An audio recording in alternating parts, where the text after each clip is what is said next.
Case 2026 this coming July the 1st to the 5th dun po sa Cebu City as we begin this second quarter. So a good start if you're the Cordillera Fearless Highlanders as they're on top by 1 here in the second period. De La Cruz, another 3. This time spinning out. Rebound, tracked down, and ball into the hands of Del Rosario. Another possession for Cordillera. Done. That's from deep. And here comes Maki Pellegrino with a long rebound, running the court and lays it up and in. Cordillera living and dying off to the three-point area. That time, long 3 minutes, long rebound. And what does long rebound have to do? Fast break. If you get the rebound after a long shot, you get to run the basketball. Del Rosario looks to answer right back, and Bayanting on another rebound. He wants to push the pace for the Eagles. Damag for 3, way off. And here comes Cordillera. So a seesaw battle in the first half in this quarterfinals. De La Cruz. Pabalik kang Del Rosario of the two-man game. Another rebound for Rices Bayanting. Kita mo, Carr just really shooting it from outside. Wala sila masyadong penetration. So that might be one of the concerns they have to address, though this game is very close. In the long stretch, you don't really have to rely all in your three-point shooting. Corner shot. That was a little bit too deep on that corner shot attempt for Cordillera. And back into the hands of Rices Bayanting, their main court general for the Eagles. Goes off the crossover, finds Paterbonia. The kick out to Damag. Wants to have a different result. This time misses the 3. Sanoria, good hustle. Offensive rebound. Bayanting for 3. That's good. Gotta give credit to JM Sanoria on that play, keeping the possession alive. Initially, attacks to the paint and draws the foul. So itong si Maki Pellegrino, fearless in the... Just some things here they have to figure out inside in their team to somewhat attack the interior, challenge the defenders inside, get some fouls or some easy twos kasi the three-pointer is not the most reliable na especially in this knockout stages. You don't really have to rely all in your three-point shooting. So itong si Maki Pellegrino will be replaced by Aaron Bayanban. 7:24 to go in the first half. De La Cruz, off the hesitation, looks to break down the defense of Bayanban. Aduan from deep, short, athletic rebound from JM Sanoria, nadulas.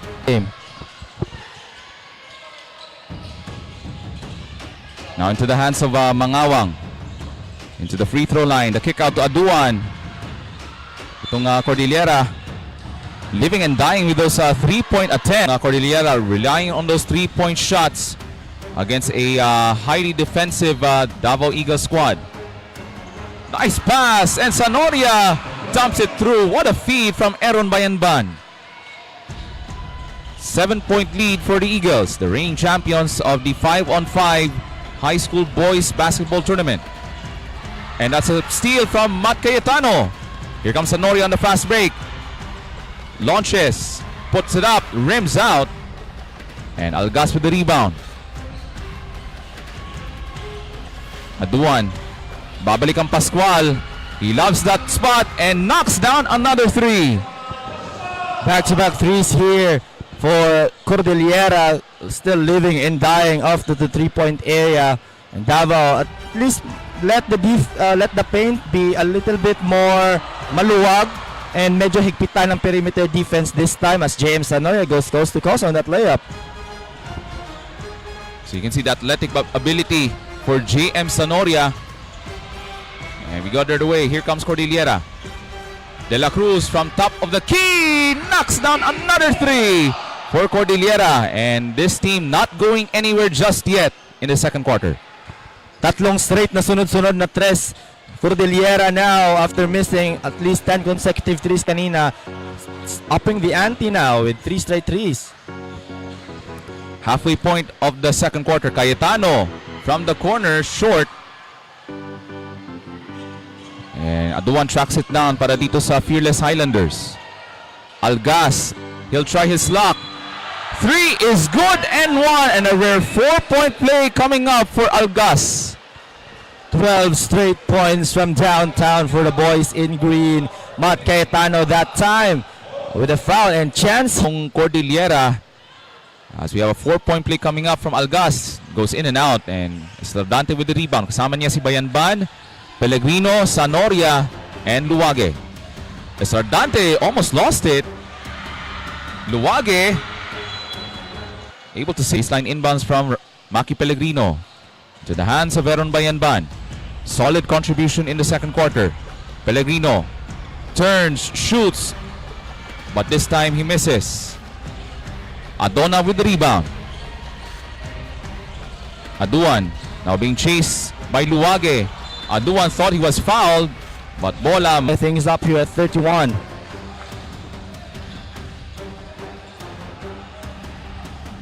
Pellegrino having plenty of time in the shot clock. Mainting. Luwage from the foul line on the way. Rebound, loose ball. Balik sa kamay ngayon ni Sanoria. Another possession for the Eagles. Now there's a switch. Mangawang now playing Maki Pellegrino. Pellegrino on the dribble drive. Luwage puts it up. Comes up short. Mangawang tumatakbo dito for the Fearless Highlanders. Jump shot is missed. Here comes Pellegrino. Wants to go aggressive. From the left elbow to the cross-court pass. Bahinting got it for 3. Second 3 for Rices Bahinting this time. But once again, Maki Pellegrino with the recognition. The defenders thought Maki was gonna pull that in. Passes it the left. Aduan wants to make a response for Cordillera. Aduan now tightly guarded by Luwage. Shot clock down to 7. Aduan wants to break free against 2 defenders, but he was called for the offensive foul. Bayanting has provided that spark on the offensive end for the Davao Eagles. Goes to work against a much bigger De La Cruz. Bayanting behind the back. Crossover. Jumper is up and in. What a highlight from Rices Bayanting. Rice has got that in his bag. He's up to double-figure scoring now. Might be on pace to lead his team to the semis mamayang hapon. But what a show for now para kay Rices. Mangawang got stopped by Baterbonia for the Davao Eagles. Tama ka dyan, Ray. Solid first half for the team captain, Rices Bahinting. Defensive possession here for the Davao Eagles. Now 5 to shoot. Open shot. 3-pointer. And good box out from Rene Baterbonia. And hold on. What happened here? Baterbonia showing some emotions on that last whistle. What happened? So there's a discussion with the referees. Cordillera is pleading for a possible unsportsmanlike foul. It naturally happened na itong dalawang to nagkabanggaan on that way pababa ng parbola now for Davao region. Pellegrino will fire away. Jumper is good. He's the man on fire here in the second quarter. The Mighty Mouse Rices Bahinting catching fire here in the second quarter. This is an ongoing 10-0 run and much of it credits to Bahinting. Now they lead by double digit. A much better second quarter for the Eagles, and that's a missed shot from 3. It's the baseline inbounds from Dulay. They're going to try to set up a quick play. They haven't converted a 2-point basket, I think, in the latter stages in the second quarter. Aduan looks to break down the defense of Estardante. Bibigay na pick si Algas. Algas, he'll try. Comes up short. Rebound. Track down. Mangawang strip. Let's see kung ang Agila, the Eagles, are seeking for a 2-for-1 opportunity perhaps. And Bayanting having a superb performance in the first half. Bayanting makes his move. In trouble. Finds Pellegrino with 8 to shoot. Now tightly guarded by Aduan. Pellegrino sees a little gap and lays it in. Pellegrino, strong move to the cup. Muscle move right there by Mr. Maki. It attacks the defense and takes care of the ball on the way to the cup for the two-pointer. Sardante has time with 2 seconds. Luwage, layup is good and one right at the end of the first half. Nalos, naagaw dito para sa Team Caraa.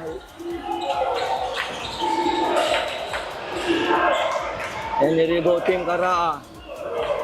Number 24. Pass to number 11. Kicks out. Drives, spins. Natapit dito. And for the inbound, inaagaw dito ni Sanoria. Sanoria, long pass, Pellegrino. Easy to.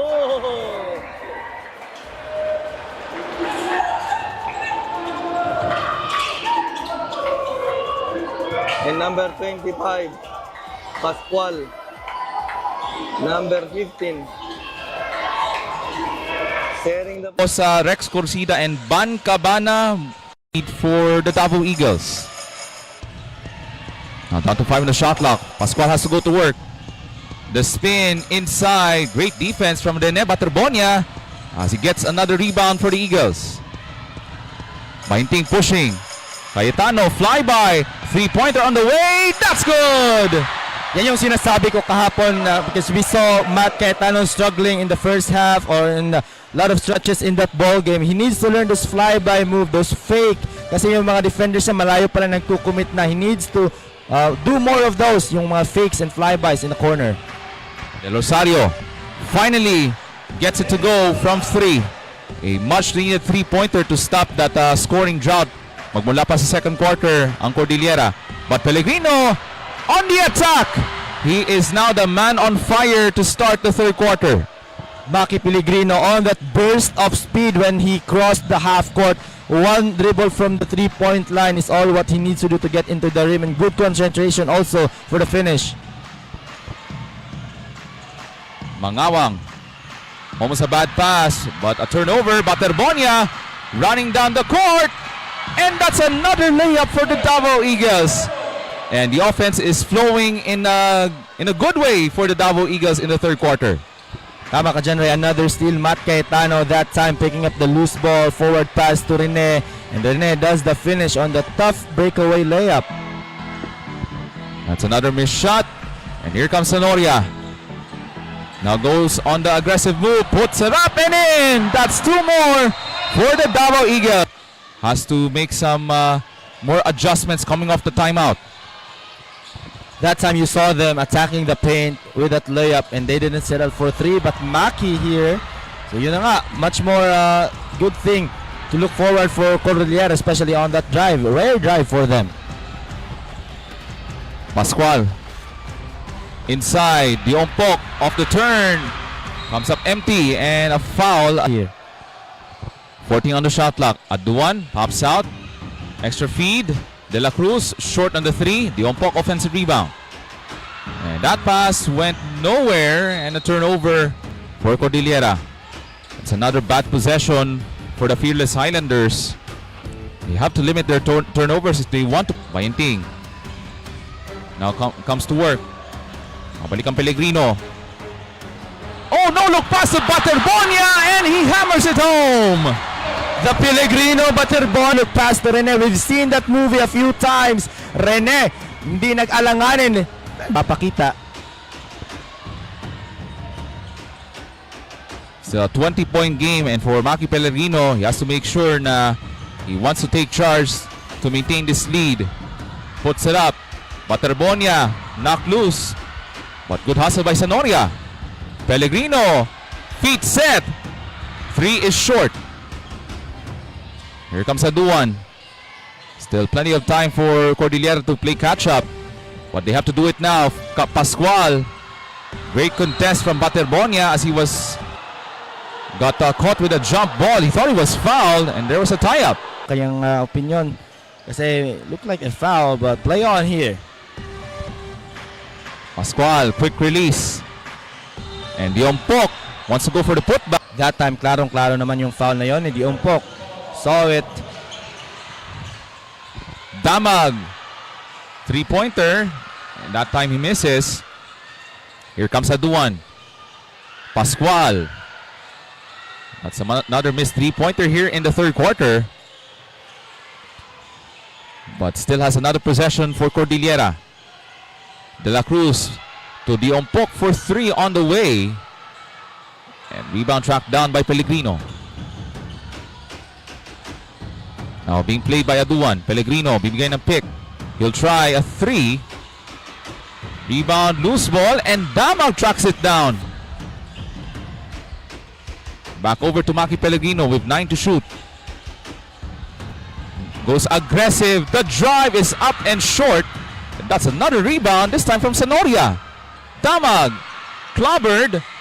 And another hustle play from Rene Baterbonia. Bayanban from top of the key. And this time he misses the three.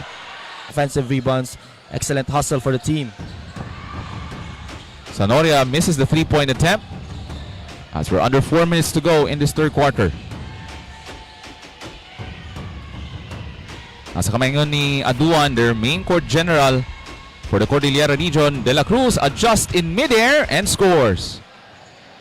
So it's now an 18-point game. Bounce pass to Pellegrino. He spins, he shoots, misses, gets it right back and puts it up and in. Sayang yung unang tira ni Maki. Would have been a good highlight, but look at the V-cut of Maki, the Iverson cut he made to get into the lane on that cut and goes for the spin. And that created the much-needed space for that shot, and then he gets the layup kasi yung defenders niya nagko-collapse. So, too poor. Now 14 to shoot for Cordillera. Aduan, he'll launch from deep. And this time One, so I'm sure Davraa will learn a lot from those experiences. pretty huge margin in favor of the Davao Eagles, a 17-point lead. Bayenting provided that much-needed offensive spark kanina in the first half. He sparked that momentum run in the second period. Estardante lost it. And Cordillera trying to chip away this deficit.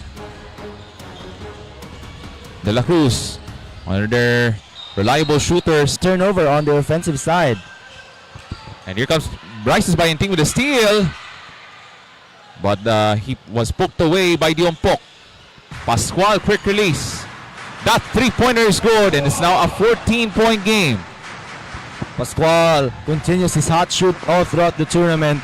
And they're able to cut the lead to 14, keeping Davao within at bay. But still, Davao would want to bounce back on this possession. Balik sa kamay ngayon ni Maki Pellegrino. Down to 9 on the shot clock. Able to throw it in the first half kanina. And it's currently a 16-point lead for the Eagles. There's that quickness from De La Cruz. Able to zoom past the defense of the Eagles. That's what you love to see more from Carr, attacking the inside, crashing on the interior that time. Don't be afraid, attack kahit may defender. Here's Rices, open. This time he misses the three. Damag off the hesitation. Pass was tipped away, and here comes De La Cruz. Cordillera wants to fight back. De La Cruz in trouble. Passes it off to Algas. Still plenty of time on the shot clock. Pascual, may tangan na bola kontra kang Luwage. Down to 9 on the shot clock. Pascual taking his time into the hands of Aduan. Fires away a three-pointer off the front iron. Algas is there, and he gets the putback to drop. At the lead to 12 now. And you see them scoring more of those two-pointers, the shaded lane attack here para sa Cordillera. Much better. Bayenting, the entry pass to Baterbonia. Surrounded by three defenders. Luwage fires a three. Rimming out. Rebound. Who has it? Oh, that's an open look for Bayenting. And the offense has gone cold in the late stages of the third quarter. That's a great contest from Algas of the three-point attempt from Luwage. We're down to the final 13 seconds of the third quarter. So will that basket, you're trying to cut the deficit to a 10 or a 9-point game. Three on the way. Rimming out. Still has time with 1 second. Baterbonia could not, at gusto pong isi-shoutout kang Mr. Joseph Laruscain and his wife, Ma'am Leah Laruscain. Happy viewing po. Distance. Davao having some struggles in the last few stretches of the game as a straightaway 3 by Maki. So, tong Davao naman ngayon sila yung nai-in love sa tres. They're falling in love from the outside right now. I haven't seen some attacks lately for the boys in white, so gotta use those. The third quarter, Cordillera able to chip away the lead after they were down as much as 20. And the Davao Eagles, the pressure is on them now in the fourth to maintain this lead in the hopes of advancing to the semifinals. Sanoria on the move, using the left hand, and the layup is good. What an athletic move right there by Sanoria, using that first quick step to get into the lane. No contest from Carr. So yun yung sinasabi ko, I'd love to see more Davao attacking back on the paint. And JM did just that. So that's a good challenge on that last offensive attempt for Cordillera. Here comes Risus Bayenting. Kasama niya si Baterbonia, Sanoria, Pellegrino, and Cayetano. Almost knocked away. Pellegrino looks to make his move. Balik ang Sanoria. Quick adjustment, and the basket goes. And yun nga, attack the interior. And James Sanoria, this is his best game offensively all throughout this tournament. He has been struggling on the offense kahit there were a lot of blowout games na nilaro nila. So kahapon, JM, we saw him, a glimpse of him getting going. And right now, it's paying off. 5 to shoot for Cordillera. Quick release, De La Cruz. That was Palarong Pambansa. And the Davao Eagles aiming to maintain this huge lead. Currently a 16-point lead. And Maki Pellegrino having a solid showing in this quarterfinals. Now Pellegrino facilitating the offense. That's a tough layup there. And here comes Cordillera. Mangawa on the forward pass. Del Rosario gets the bucket to go. Haven't seen first transition play for Carr. I haven't, di natin sila masyado nakita on the open court. Good defense also para sa Davao region, keeping them in the open floor. And here's JM attacking again. Good kick out here, Matt. And that's a missed three-pointer for Matt Cayetano. And so far in this game for Matt Cayetano, only has 1 3-pointer in the quarterfinals. Now to the corner, that's Aduan with 12 to shoot. And there's a reset, currently down 14. The Rosario pops out. Aduan, there's a screen set. 3-pointer on the way, and there's another athletic rebound from Sanoria. He has come to life at the right time. Itong si JM Sanoria for the Davao Eagles. Pellegrino almost knocked away. Baterbonia able to pick it up. Sanoria on top with 8 to shoot. He'll launch from 3. And rebound mapunta kang Aduan. Forward pass, Mangawang lost it. Yung mga fast-paced action right now, and the score has also slowed down here in the fourth. This time a missed shot from 3. Rebound tracked down by JM Sanoria. So Bayenting will take his time as he takes it across the timeline. Trying to go on the backdoor pass. Bayenting with trigger man. Finds Bayenting. That's Matt Cayetano. Step back, 3-pointer. Another offensive rebound from JM Sanoria, providing that much needed hustle plays for the Davao Eagles. Pellegrino with 7 to shoot. Crossover against 2 defenders, and with 5 to shoot. Ambando with 2 to shoot. That's Aduan has to fire away as the shot clock is winding down, and here comes Sanoria. Gives it up to Maki Pellegrino. It's going to be about the time management for the Davao Eagles. They want to put this game away. He puts it up. Pellegrino short. Another rebound from Baterbonia. Splitting 2 defenders and scores! Excellent footwork, excellent patience down low para kay Rene. Gets a defensive rebound. Got clogged by 2 defenders, but still he was able to make his through on that open shot after that 2 beautiful footwork move. We're now at the halfway point of this fourth and final quarter. 16-point lead for the reigning champions. One shot clock down to 5. De Rosario has to fire away. Quick release. Another rebound for JM Sanoria. So the Davao Eagles We have a golden opportunity to put this game away. Pellegrino.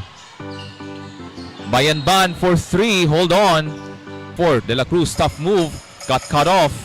Has to make an extra pass to Pascual using the left hand, and this time draws. Visayas yung magbabakbakan, if I'm not mistaken. Take a look at the schedule, but they'll have a game. That's one of the key matchups I'm looking forward to here in this quarterfinals. And also yung semifinals natin mamayang hapon yan, so abangan nyo yun.